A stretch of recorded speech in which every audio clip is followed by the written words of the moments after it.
Welcome to AFI DOCS 2020 presented by AT&T and today's discussion of miracle fishing.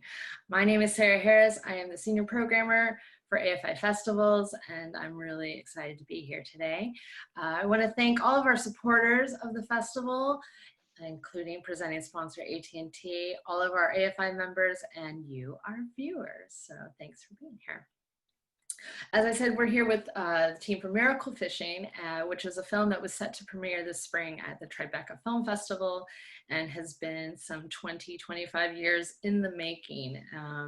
So of course, a heartbreaking way to premiere, but we are thrilled to be able to host the film on at our festival, AFI DOCS, and we are here with a couple of special guests. I'd like to introduce our moderator for today, Juan Arciniegas from CNN Espanol.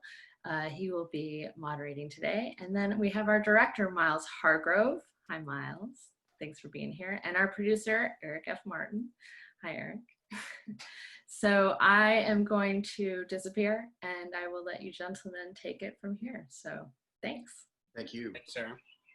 Thank you so much, Sarah. Well, guys, it's a pleasure for me to talk to you. And I guess the picking of myself as moderator was pure coincidence because I'm a Colombian myself. I started to work as a journalist in the exact year when you, Miles, your family arrived in Colombia. And I left my country to work in the US in 1994, which is when the nightmare for you guys started. So I have to tell you that this film has a very special effect on me. So my first question, and Sarah mentioned it, why took 25 years to see the light of day? And especially when even I was checking everything, and even Hollywood made a film based a little on the diary of your father that turned into a book. And that was in 2000, Proof of Life with Meg Ryan and Russell Crowe. Yeah, I mean, it took 25 years. You know, I was still so young when it was all over with and still had to get through school and, you know, and get a little bit of life experience and things like that.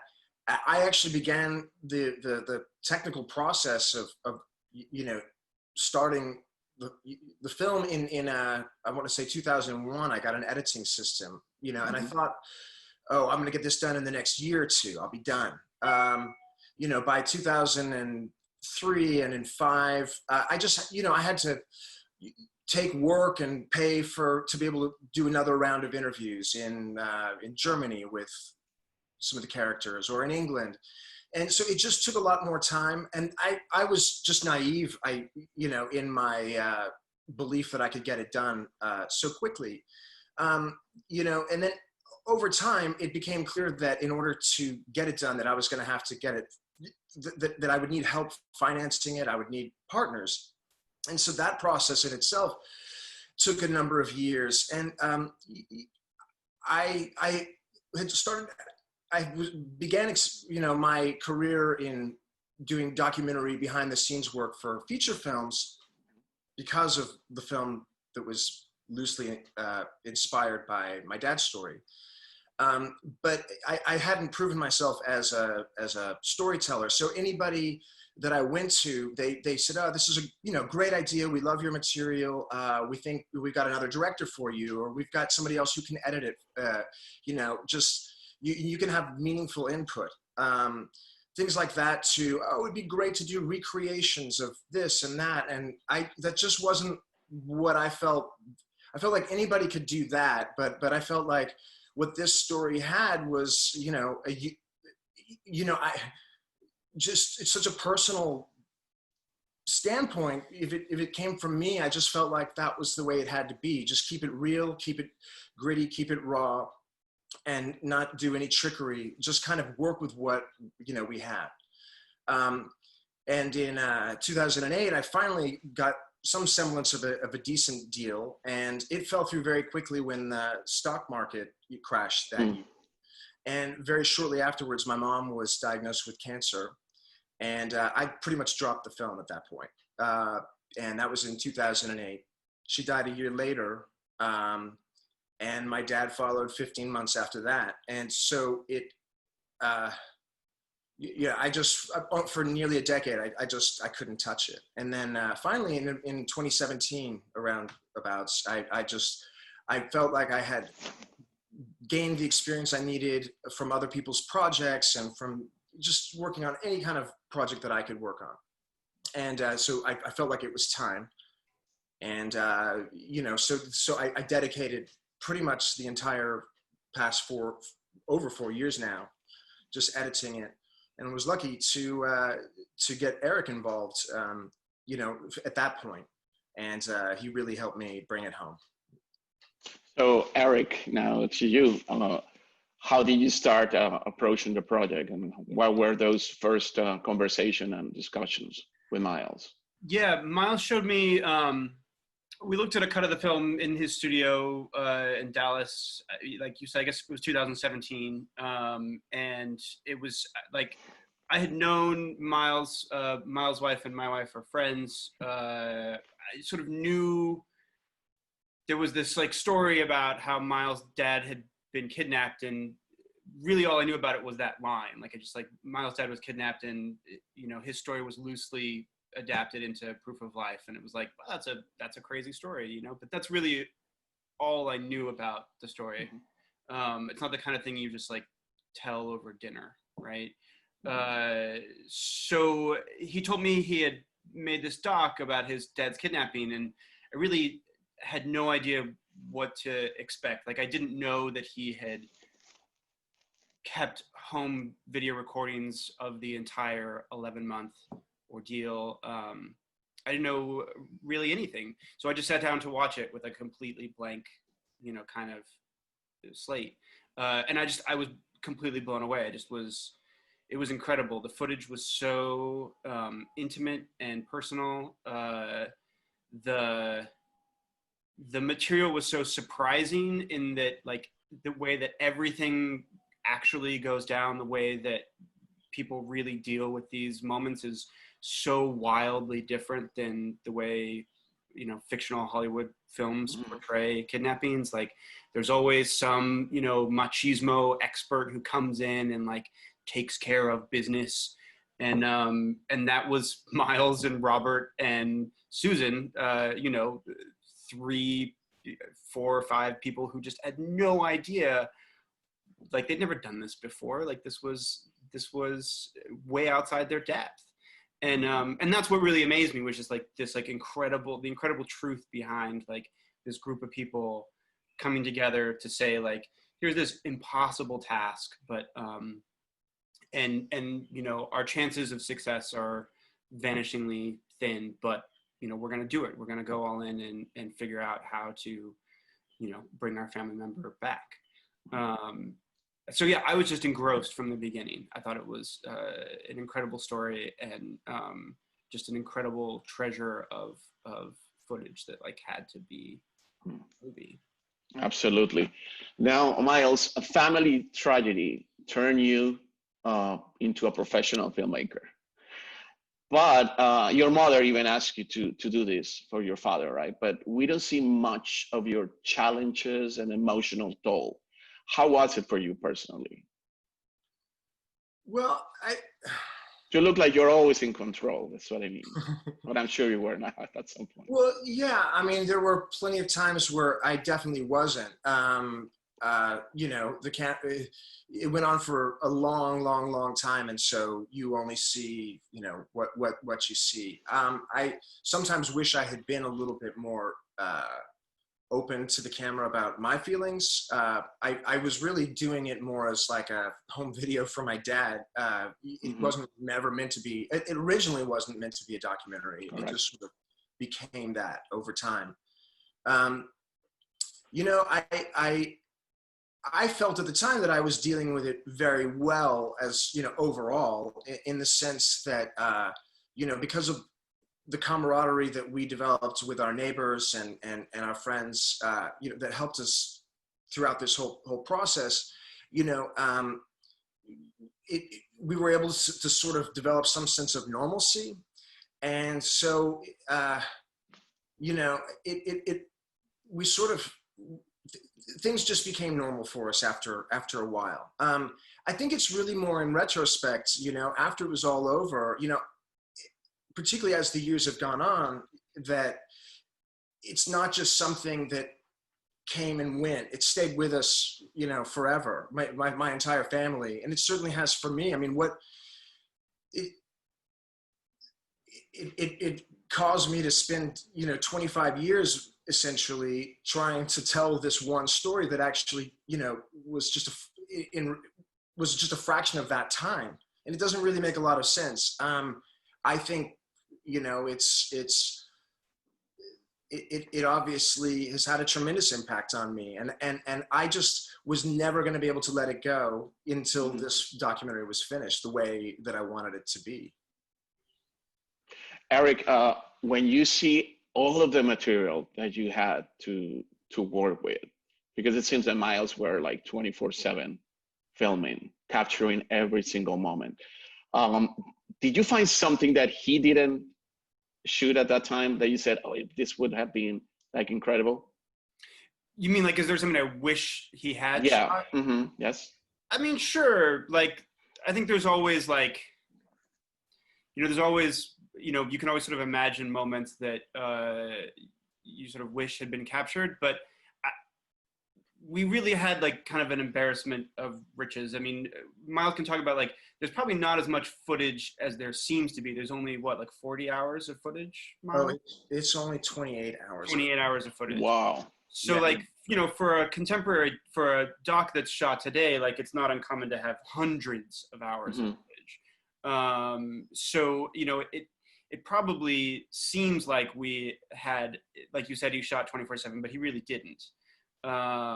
So I don't know, like I feel like there are just so many wonderful moments that are captured. I never really like, you know, there was always like, oh, does your mom ever say anything like this? Does your brother say something like that? And like there were these little like sort of things we wished we had, and we were always able to find something close to that, right? Like we were always able to find something that at least got at the emotion of what we needed, even if people didn't say exactly what we needed them to say. I think once or twice we had to, like, we had Getty do a pickup line, right? Like we, you know, had Getty record an extra line or something that we needed. But for the most part, like, it was remarkable how much of the heart of the story was really in that 28 hours of footage. Like it was really all there, you know? Yeah. There's nothing in there that wasn't shot at that time, you know? Miles, the president of Colombia, who was in charge during the kidnapping, was Ernesto Samper, I believe. So we don't see any involvement of the authorities during the entire time of this crime. Do you still think it was the right thing to do? To negotiate? To not include the government. I know you talk about corruption during the documentary as a reason not to trust authorities or government or any other one, and that's what you guys did. Was in a way illegal too, right? To start negotiating. But yeah, do you think now that it was the right thing to do, not to involve in any way the government at that moment? Yeah, I do. I mean, knowing the time and, you know, that everything was going on, and you know, statistically, I mean, the numbers and I mean, look, when the kidnapping happened, we had so many Colombian friends and come to us and tell us, when my uncle, when my dad, when my son was kidnapped, this is what we did. And everybody across the board said, you have to go underground, you have to keep it to yourself, you don't want to get authorities involved. You know, it doesn't matter what they tell you. If you read these stories about people getting out of the goodness of the guerrillas' hearts, or, you know, for whatever reason, they're like, and a ransom was paid, and that's how you're going to have to get him out. And so we understood that, as, you know, hard as that was to accept. I mean, we did hope that the guerrillas would realize that the nature of my dad's work was to help, you know, feed the very people that they claimed to represent, and maybe that they would, you know, let him go. But that tactic didn't work. And so it became very, very clear that that was the only way to get him out. The authorities, what were they going to do? Our only chance, the only thing that they could really do for us would be to try and attempt a rescue. And, you know, I mean, FARC in particular controlled huge amounts of land in Colombia that they dominated, and you know, just the chances of surviving something like that, it was clear that was not the route that we would want to take. We had to pay a ransom. And so, yeah, to this day, yeah, if I had to go back, it's exactly what I would do again. How did the family, how did you guys feel when the company of your father said, we're not gonna negotiate, we're not gonna give any money? Well, it was a hard one for sure. But, you know, they had a strong feeling that, you know, that would just get more of their scientists in trouble with, you know, with the FARC. And, you know, we understood they had a reason for why they couldn't help us, you know, further. And I mean, the thing is, it wasn't easy to hear that, but we couldn't focus at that point on them. We just had to move forward, you know. And it almost, you know, almost immediately, once we kind of realized that we were on our own, FARC came straight to us. And so it didn't give us much chance to even think about it. We needed to we were in survival mode for him and for us. And we proceeded, and we just couldn't dwell on anything else.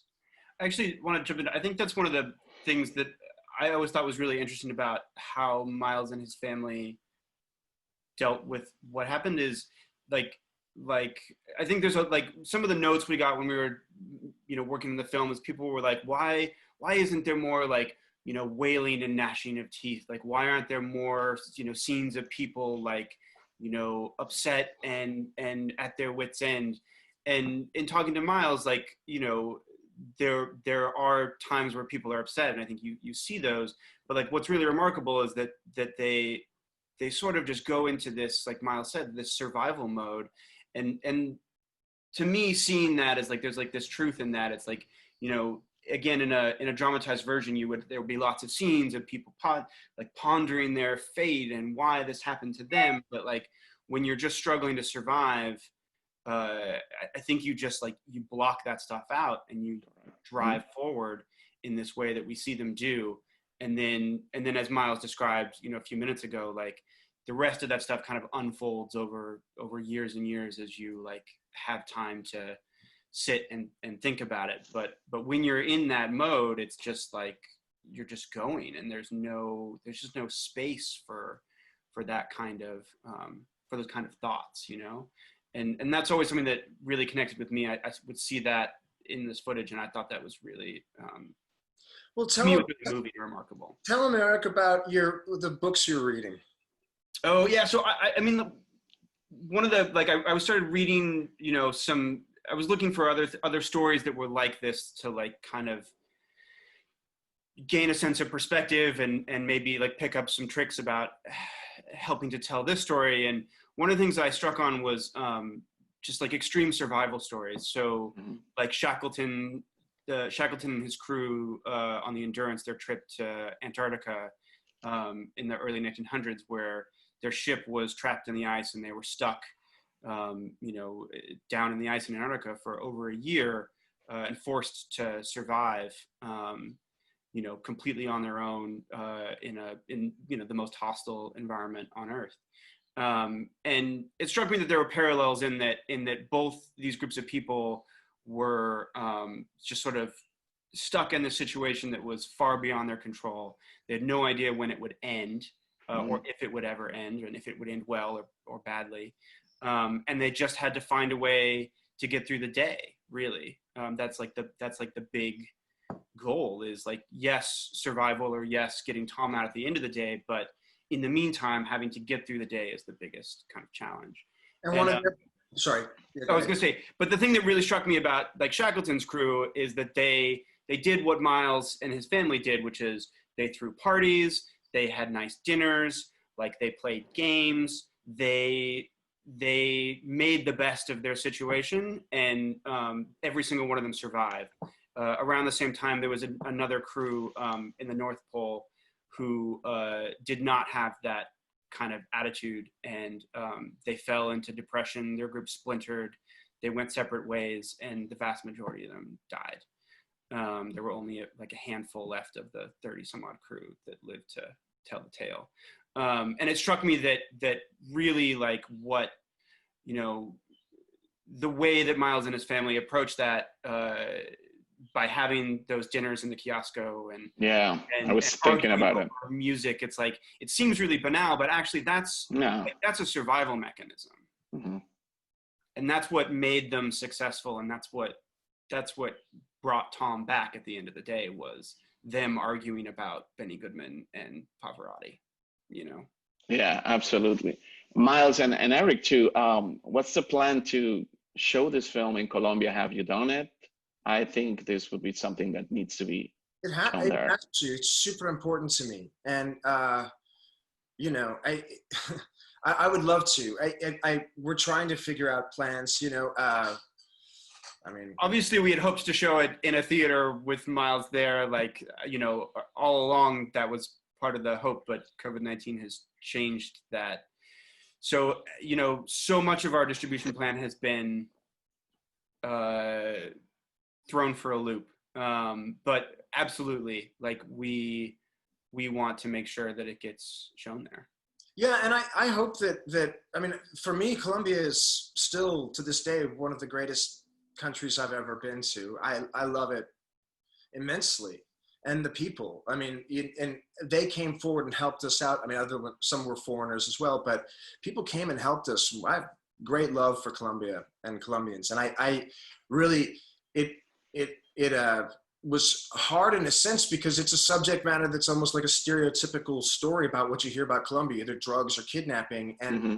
I didn't want to contribute to just this negative stereotypical image, but it did happen, and it was very much a part of life there.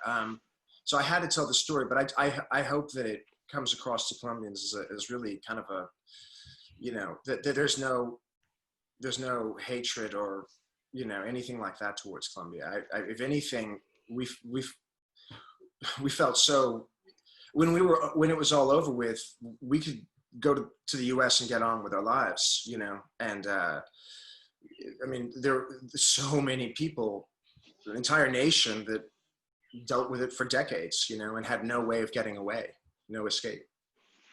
Well, as a Colombian, I can tell you that I don't see it that way, that you were trying to be resentful or anything about the country, about the situation. Of course not. It was a tragedy, and all your family went through it. Now that we're talking about lockdown, and we're staying at home and everything, in a way, you guys were, while your father was being kidnapped, you guys were living in your own prison, right? It felt that way, even though you have this beautiful safety net of all these friends and the neighbors and people who were trying to help you to get him free.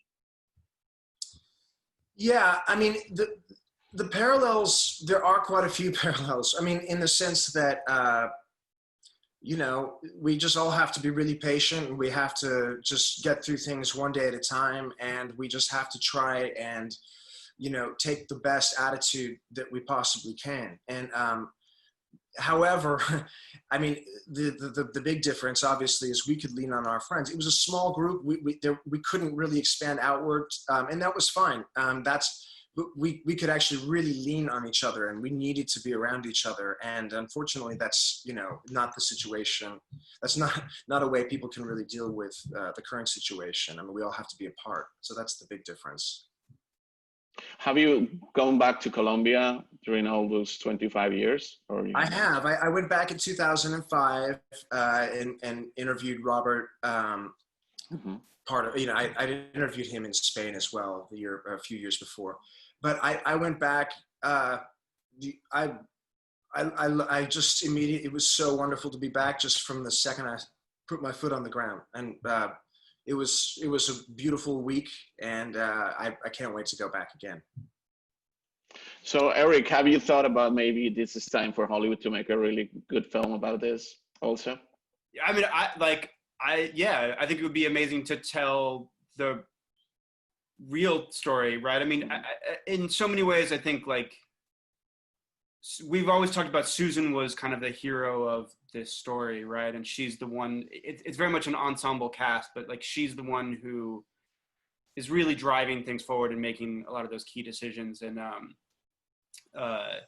you know, in the early 2000s, you know, action movies weren't really allowed to be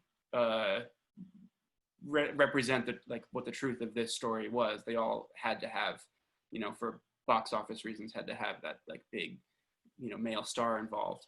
But I think this would be an incredible, you know, there could be an incredible narrative version of this story that hews much closer to what actually happened.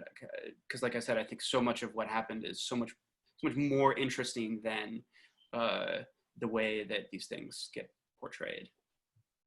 You guys watch Monos, the Colombian film from last year? Yeah, Alejandro Landis, he's, well, I mean, one of his characters, Rambo, was inspired by my dad's diaries. And so he'd reached out to me years before when he was developing the script. So I already had a relationship with him, and you know, years ago I told him that I was working on this documentary. We've been out of touch for a while, and then as I, you know, got closer and closer to, you know, a good cut, I reached out to him, and he had some instrumental notes for us, and we're grateful. They were amazing. I can't speak for him, but he's a big supporter, and he's been great for our process. That is for sure. Oh, I had no idea what you said about being inspired by the story, your story, family story. Now, one moment that I wanted to really see, and now that I have you, Miles, I want to know is when your father arrived. He's finally reunited with you guys, but we don't see that moment when he is with your mother. It seems like they're in their bedroom, yeah, far away. What was the decision? Did you shoot that, or you decided to give them their moment to be alone? The truth is that you know, the camera was always somewhere around the living room within easy reach. But you know, in the moments prior to him coming home, we were at our rock bottom as far as the entire, you know, process, and we're really at our wits' end.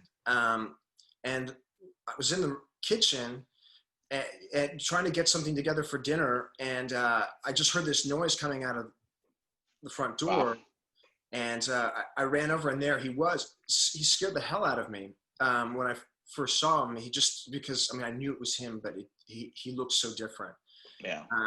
But I was in such shock, I didn't even think to pick the camera up. And Robert was the one. He picked it, you know, right up within 3 or 4 seconds of my dad arriving. And it's hard to tell because it's all dark and shaky, but I'm just kind of standing there at the side, just with my hand in my head, you know, in my hair, just kind of looking at it. Yeah, there's a moment there. It's so hard to tell, but they are embracing. There's one of the guys that helped bring my dad home is sort of in the way of that actual shot, but it's, yeah, I mean, had I even been thinking about it, yes, I would have loved to have gone in and gotten a close-up of that moment, but it just was the furthest thing from my mind at that moment. It was so overwhelming. And there's a cut there right after, like it pans to them in hugging, and then there's a cut, and then we see somebody fumbling with the camera. That's not our cut. Like that's you know, Robert stopped cutting, someone else picked up the camera 30 seconds later. There's a couple of times like that where there are cuts in the movie, and they're not like, those are just when somebody stopped recording and when somebody started. That's in camera, those cuts, yeah. Yeah. So there are moments like that where there's these little tiny gaps that we didn't actually create. They're just like, that's literally, you know, what happened. You know, nobody can really imagine how it's going through something like this. And I was wondering if the family dynamics change after everything was resolved. Did they change the family? Absolutely, 100% they changed our family. I mean, in a way, it made us stronger. but you know, my dad, he and my mom had planned on living overseas for another 10 years or so, and that was put on hold. I mean, not put on hold, that was abruptly ended. And, you know, they found themselves back in the United States, not really knowing where they wanted to be, and that kind of thing. You know, it took a long time for my dad to get his career completely back on track. But, you know, mostly it was, although their marriage survived intact, it was hard at times because their experiences had been so completely different. And then their reactions afterwards were completely different. You know, my dad had been up in the mountains for nearly a year. And when he was released, all he wanted to do was reconnect and be social and engage and tell his story. And my mom, on the other hand, had this real need to withdraw. I mean, she wanted to go to the mountains, you know, and get away. And that's my dad. There was no way he wanted to be there. And so they had to work hard to kind of figure that out, you know. There was always this separation of he had to do what he had to do, and we had to do what we had to do. And although you know, there was, the love was always still so strong and everything, it definitely caused a wedge, you know, between them, that they always struggled to deal with. And it started as such a beautiful love story, you know, meeting since they were really young kids. Your father, is it true that your father became a kidnapping and anti-terrorism consultant? He did. He wanted to give back in a way? Completely. You know, that it was important, again, I mean, it was important for him to tell his story. And, you know, I don't fault him for that. I mean, I needed to tell this story. But he, you know, so he found, I mean, with the U.S. military in particular, he found a good home. They invited him over. I think they gave him sort of a honorary rank of colonel or something. I can't, might have even been higher than that. I can't remember now. But he would go and speak at these anti-terrorism, you know, courses and things like that for years. And I had the opportunity to go with him a few times. He wanted me to come and try and tell the you know, the family side of the story. So I got to do it a few times with him, and I was grateful for that experience, just to be able to do that with my dad, but also to see how people, you know, in uniform, just, you know, you think are going to have seen everything, and be, you know, when the way they would react to my dad's story was quite unbelievable. It was pretty touching. I'm sure, Eric, you're looking forward for audiences to watch this and have conversations with you guys because of the emotional toll that it takes on anybody watching it, and especially the family who went through this. Sure. Yeah. I mean, I'm curious to, you know, hear what audiences think. One of the, you know, small tragedies, many small tragedies of this pandemic is that we weren't able to like watch the movie with an audience and see how it made people feel. You know, that kind of feedback is really invaluable to us as filmmakers, to see, you know, when people are connecting, when people are bored, like, you know, it's always really wonderful to see your work in front of an audience. And especially for Miles, having spent, you know, 20 plus years making the movie, it was really a disappointment that he couldn't put it live in front of an audience and get to have that experience. But yeah, we're eager to kind of hear what people, how people react to it. You know, this is AFI DOCS is the first time really it will be in front of an audience in some form. So yeah, we're super curious to hear what people think. I mean, the film has a Facebook page. It's just Miracle Fishing on Facebook, and we'd be super curious to hear people's reactions. I can help you taking it to film festivals in Latin America if you want. Yeah, we should talk offline about that for sure. Everybody should watch it. I want to know, Miles. Sorry, you were going to say something. No, Latin America. Eric and I were talking about it yesterday. Even like we've got to figure this out, because that's the audience that, I mean, particularly, I mean, like even Mexico, where the issue is the most prevalent. Correct.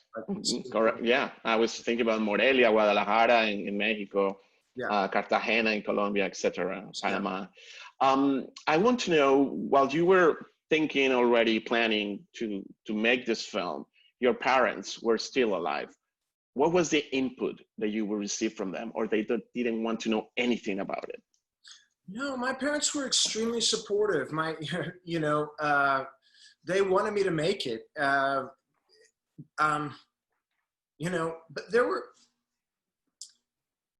there were opportunities that came my way that caused even like a rift between me and my father early on. I just graduated from college, and a filmmaker offered me, I think, $50,000 for my footage to take it and run with it, and that's a lot of money, from anybody right now, but certainly for somebody just straight out of college. And my dad thought I was crazy, but I was like, this guy wants to do recreations. He wants to, but my dad thought I was absolutely nuts, but I stood my ground, and he listened to me. And there was a point there where he was like, I get it. I get what you're trying to do, and I support you. And from that point on, it was just, that was the only piece of conflict that I ever had as far as trying to make the film. I mean, but it was always my goal, to have them sitting in the audience when that time came. And yeah. And what about your mother? How did she see it? Well, I mean, my mom is the one who encouraged it to begin with. I don't think she was thinking, oh, Miles, make a documentary. She just It'll take 25 years. Yeah. And take 25 years doing it. But she saw, while the kidnapping was happening, she saw it as a tool, for me to just kind of have something to sort of distract me, I guess, or to just sink my teeth into. Mostly because it was just like this remarkable stuff. We were dealing with FBI agents and stuff like that. It was like, my dad would never believe it. So in the hopes that if he would return, we'd be able to show him this home video. And, but I think, as she saw my sort of obsession with it, she knew that she saw what was happening. She knew what I was shooting, and she knew it was, remarkable, that there's not anything else out there like it. And so she was always a supporter. I mean, but it's been one of my biggest regrets that I wasn't able to fulfill that while she was still alive. Well, I'm sure they're watching it from somewhere. Definitely. Eric, when you have to pitch this project, what was that part that made it unique for you and you felt proud of talking about it, trying to sell it? I mean, it wasn't a hard pitch. I think people were immediately intrigued.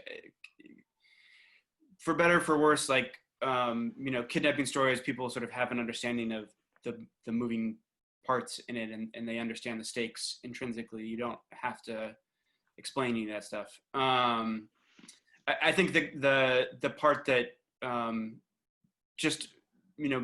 that made me feel like it was a unique story was that Miles had shot all this stuff. There are lots of kidnapping stories where people tell their story in hindsight, which is always really interesting. But this was a group of people living through it, and I think the other aspect of it was just that the way that group comes together, and the bond that they form, and the way Robert and the Greiners and the Davids step up to and Linda step up to help this family who the Greiners are neighbor. They just happen to live next door, and they come through in this huge way. Those were all things that I felt like were really incredible, and that I felt like would sort of hopefully transcend the kind of like shock you know, sort of shock kidnapping genre, and that the movie would really be about this family and this group coming together to overcome impossible odds. Absolutely. Miles, and finally, because I think we're running out of time, but do you still carry a camera and record every single aspect of your life, or that was one time only and you don't want to do it anymore? How do you take life down? I really don't want. I try and film things with my kids, as much as possible. But as far as just documenting all aspects of my life, no. You know, I went on to do a lot of documentary camera work for years afterwards. So you know, for me, that's sort of that I do it as a profession, and so yeah, there's not enough interesting things going on in my life to document every last minute. All right. Well, thank you to both of you. Congratulations on this film. We would love to hear from you, the audience, on social media. So please use the hashtag AFI DOCS. I'm thinking as a Colombian. And join us for more great films and virtual events at docs.afi.com. Thank you very much. Thank you.